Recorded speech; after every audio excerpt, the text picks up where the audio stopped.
আসসালামু আলাইকুম। আজকে আমরা বাংলাদেশ নৌবাহিনীর নাবিক ও এমওডিসি 2026-এর ব্রাভো ব্যাচ নিয়ে আলোচনা করব।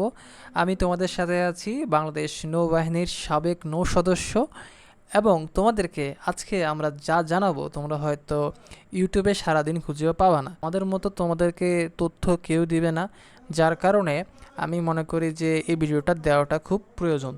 তোমাদেরকে আজকে আমরা যে বিষয়টা নিয়ে জানাবো সেটা হচ্ছে মেনলি আমাদের নৌবাহিনীতে অনেকগুলো ব্রাঞ্চ আছে। ব্রাঞ্চ বলতে শাখা। এই শাখাগুলোতে আমরা যখন আবেদন করব, তো আমাদের আবেদন করার সময় অনেকগুলো বিষয় লক্ষ্য রাখতে হবে, যেটা তোমরা জানো। কিন্তু আমরা আরও অনেক কিছু বলবো যেটা তোমরা কোথাও পাবা না, যা তোমাদের জানা খুবই জরুরি। হ্যাঁ, এখন দেখো, এখানে তোমাদের ডিইউসি যে ব্রাঞ্চটা আছে, এখানে অবশ্যই সায়েন্সের হতে হবে, আর মেডিকেল যেটা, এই দুইটাতে অবশ্যই তোমাকে সায়েন্সের হইতে হবে। তোমরা সবাই জানো এটা, ঠিক আছে? আর বাকি সবগুলো ব্রাঞ্চ আছে যেগুলোতে তোমরা সবাই আবেদন করতে পারবা। হ্যাঁ, আর এখানে যে টোপাস যেটা আছে, এটা একমাত্র যেটা অষ্টম শ্রেণী পাস অবস্থায় তুমি যেতে পারবা। বাট মেইনলি এখানে অষ্টম শ্রেণী পাস নেওয়া হবে, কিন্তু বেশি নেওয়া হয় যারা এসএসসি পাস করে। তারপরও তুমি অ্যাপ্লাই করতে পারবা এবং অষ্টম শ্রেণীর থেকে নেওয়া হবে। আর বাংলাদেশ নৌবাহিনীর চাকরিটা খুবই কম্পিটিটিভ।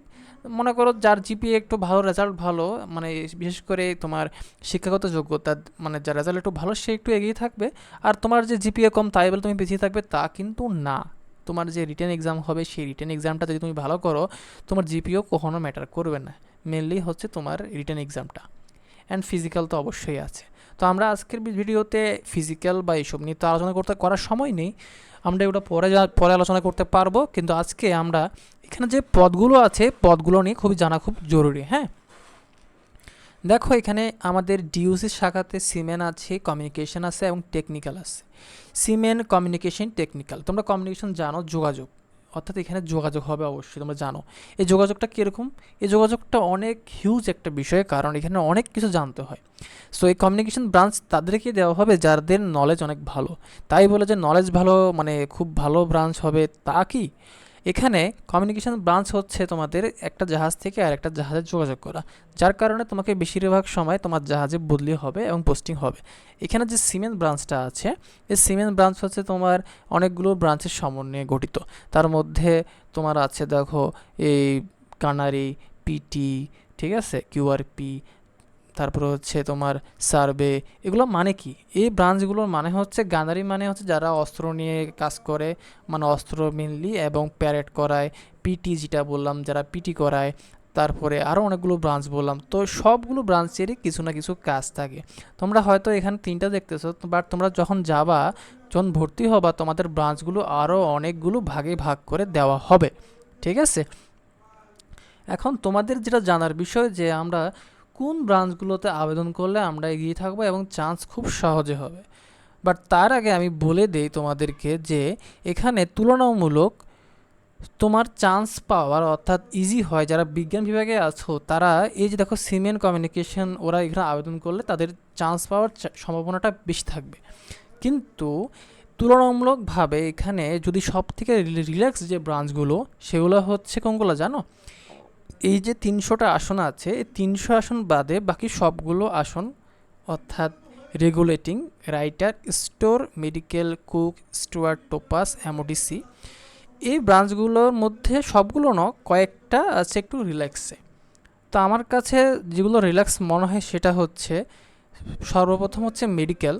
তোমরা যদি খুব মেধাবী হও, তোমরা অবশ্যই মেডিকেলে অ্যাপ্লাই করবা। তোমাদের জেলা কোটায় যদি আবেদন করার কোয়ালিটি থাকে, মানে তোমাদের যদি জেলা কোটায় থাকে আবেদন করা যাবে, তাহলে তোমরা মেডিকেলটা আমি বলবো যে আবেদন করবা, যারা সায়েন্স ব্যাকগ্রাউন্ডের। হ্যাঁ, মেডিকেলের পরে আমার যেটা প্রিফার হচ্ছে সেটা হচ্ছে তোমরা রেগুলেটিং, দেন হচ্ছে স্টোর, দেন রাইটার।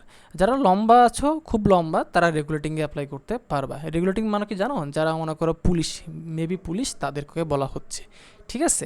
তো আমি বললাম যে রিল্যাক্সের ভিতরে মেডিকেল, স্টোর, রাইটার, রেগুলেটিং, এগুলো একটু রিল্যাক্স।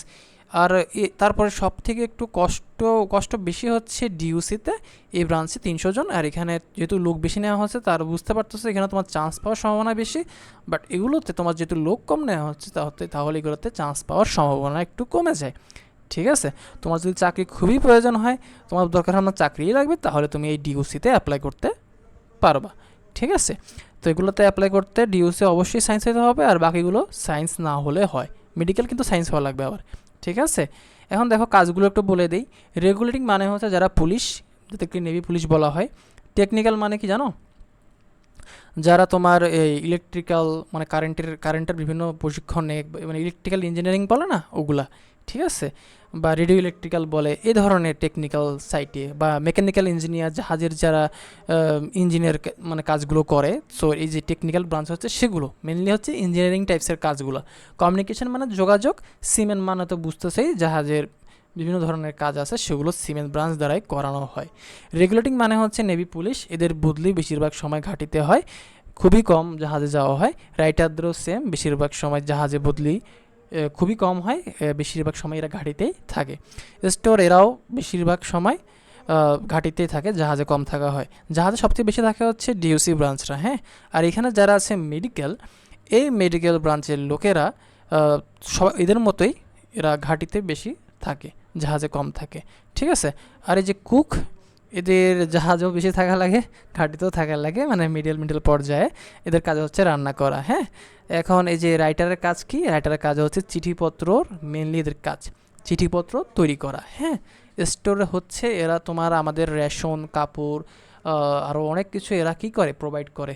স্টোরের কাজ হচ্ছে তোমাকে, মনে করো তোমরা যে রেশন পাও, তোমাদের যেই কাপড় পাও, ড্রেস পাও, বুট পাও, মানে নেভিতে যে ড্রেসগুলো থাকে সেগুলো তোমাদেরকে স্টোররা প্রোভাইড করে থাকে। মেডিকেল মানে তোমার চিকিৎসার সমস্ত কাজ এরা করে, মেডিকেল ব্রাঞ্চের লোকেরা।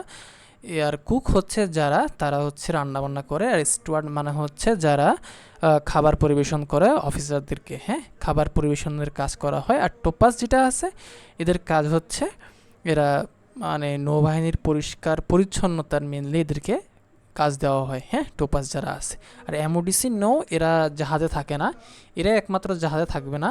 জাহাজে থাকে না বলে যে এদের চাকরি খারাপ তা না, এদের চাকরি সব থেকে ভালো, কারণ জাহাজ থেকে বেজের মানে ঘাঁটির চাকরিটাই সব থেকে বেস্ট, যার ফলে এমওডিসি সবসময় ঘাঁটিতে চাকরি করবে। এবং এদের মেন কাজ হচ্ছে ঘাঁটির নিরাপত্তা বজায় রাখা, যুদ্ধের সময় ঘাঁটির নিরাপত্তা বজায় রাখা, এবং শান্তিকালীন সময়েও ঘাঁটির নিরাপত্তা বজায় রাখা হচ্ছে এমওডিসি নৌয়ের কাজ, ঠিক আছে। তো দেখো এমওডিসি কিন্তু 3 বাহিনীতে থাকে, আর্মিতেও থাকে, এয়ারফোর্সেও থাকে, নেভিতেও থাকে, সেমভাবে আমাদের নেভিতেও তো আছে। সো আমরা বুঝতে পারলাম যে প্রত্যেকটা ব্রাঞ্চেরই কাজ আছে। এখন কথা হচ্ছে যে কোন ব্রাঞ্চে অ্যাপ্লাই করলে তুলনামূলক চান্স পাওয়াটা ইজি হবে। এখন দেখো, যেখানে লোক বেশি নেয়, আবেদন যেখানে বেশি হয়, সেখানে কিন্তু চান্স পাওয়ার সম্ভাবনাটা বেশি থাকে। যেমনি ডিউসিতে তোমার যদি চাকরিটা খুবই প্রয়োজন, চাকরি তোমার পাইতেই হবে। তুমি মনে করো যে না, আমি একটু দুর্বল বলতে কি, মানে ডিউসি কিন্তু সায়েন্সে, এখানে কিন্তু তোমার মাথা তো অবশ্যই লাগবে, কষ্টে করে টিকবা। আর হচ্ছে এখানে কিন্তু আবার চান্সের সম্ভাবনাটাও বেশি থাকে। কিন্তু এখানে এই যে বাকি যেগুলো আছে, এগুলোতে লোক কম নেবে, চান্স পাওয়ার সম্ভাবনাটা কমে যায়, ঠিক আছে। কারণ যেহেতু লোক কম নেবে, পুরো বাংলাদেশের প্রত্যেকটা জেলা থেকে লোক নেবে, তো প্রত্যেকটা জেলা থেকে যদি লোক নেয়, দেখো প্রত্যেকটা জেলা থেকে একজন করে নেওয়া হবে সর্বোচ্চ, ঠিক আছে। এখন এই দেখো ডিউসি যারা আছে, দেখবে যে প্রত্যেকটা জেলা থেকে 4-5 জন করে নেওয়া হচ্ছে প্রায়। কিন্তু এদের দেখবা যে রেগুলেটিং কোনো এরিয়াতে আছে, কোনো এরিয়াতে নাই। দেখবা যে যদি চিটাগাঙে থাকে রেগুলেটিং একজন, নোয়াখালীতে দেখবে যে রেগুলেটিং নিচ্ছে না, এরকম হবে। তো পুরো জেলা কাভার করতে তো পারবে না সব, যেহেতু এখানে লোক অনেক কম নিচ্ছে দেখো এগুলোতে, সেহেতু তুলনামূলক এখানে চান্স পাওয়া ইজি হচ্ছে ডিউসিতে। আর হচ্ছে তারপরে যদি বলো কোনটা ইজি, আসলে এখানে এই ডিউসিতে মোটামুটি ইজি, বাকিগুলোতে চান্স হচ্ছে লোক যেহেতু কম নিচ্ছে, সেহেতু চান্স পাওয়াটা একটু হার্ড। সো আমি মনে করি তোমরা বুঝতে পেরেছো যে পদসংখ্যা এবং কোন পদের কি কাজ তোমরা জানতে পারলা। তো দেখো এখানে সর্বনিম্ন লোক নেওয়া হচ্ছে এমওডিসিতে, দেখতে পারতেছো সর্বনিম্ন লোক নেওয়া হচ্ছে এমওডিসিতে। তো এখানে জিপিএ সব তো উল্লেখ আছে, তোমরা জানো। এখন তোমাদের যদি আরও খুব প্রশ্ন থাকে, তোমরা আমাকে অবশ্যই জানাবা, কমেন্ট বক্সে বলবা যে তোমাদের আর কি কি প্রশ্ন আছে, এবং আমি তোমাদের প্রশ্নের উপর ভিত্তি করে তোমাদেরকে ভিডিও দিব। এবং তোমরা পার্সোনালি আমাকে কোয়েশ্চেন করার জন্য ফেসবুক পেজে আমাকে অবশ্যই জানাবা, ফেসবুক পেজের মাধ্যমে, ঠিক আছে। ফেসবুক পেজে, বা আমি দরকার হলে ডিসক্রিপশানে আমার হোয়াটসঅ্যাপ নাম্বার দিয়ে দিব, সেখানে তোমরা যোগাযোগ করবা। অবশ্যই তোমরা কি করবো, আমার যে একটা পেজ আমি নতুন খুলছি, যেহেতু আমি বেশি দিন হয় না যে রিটায়ার করছে, নেভি থেকে বের হয়ে আসছে। সো পেজটা নতুন, তোমরা পেজে গিয়ে আমাকে মেসেজ দেবা এবং পেজে অবশ্যই ফলো করবা, লাইক দিবা, হ্যাঁ। আর এই যে ইউটিউবে লাইক দিয়ে রাখিও, যাতে করে ভিডিওগুলো তোমরা নিয়মিত পেয়ে থাকো। এবং আমি তোমাদের এই যে 2026-এর ব্রাভো যারা আছে এদেরকে সম্পূর্ণ ফ্রিতে যত ধরনের অ্যাডভাইস লাগে, কী কী পড়তে হবে, কী কী জানা লাগবে সব জানাবো। কিন্তু মেন কথা হচ্ছে কমেন্ট করবা, ফ্রেন্ডদেরকে জানাবা যে আমি তোমাদের বিষয়গুলো কীভাবে নিচ্ছি ক্লাসগুলো, হ্যাঁ। সো ধন্যবাদ সকলকে, আল্লাহ হাফেজ।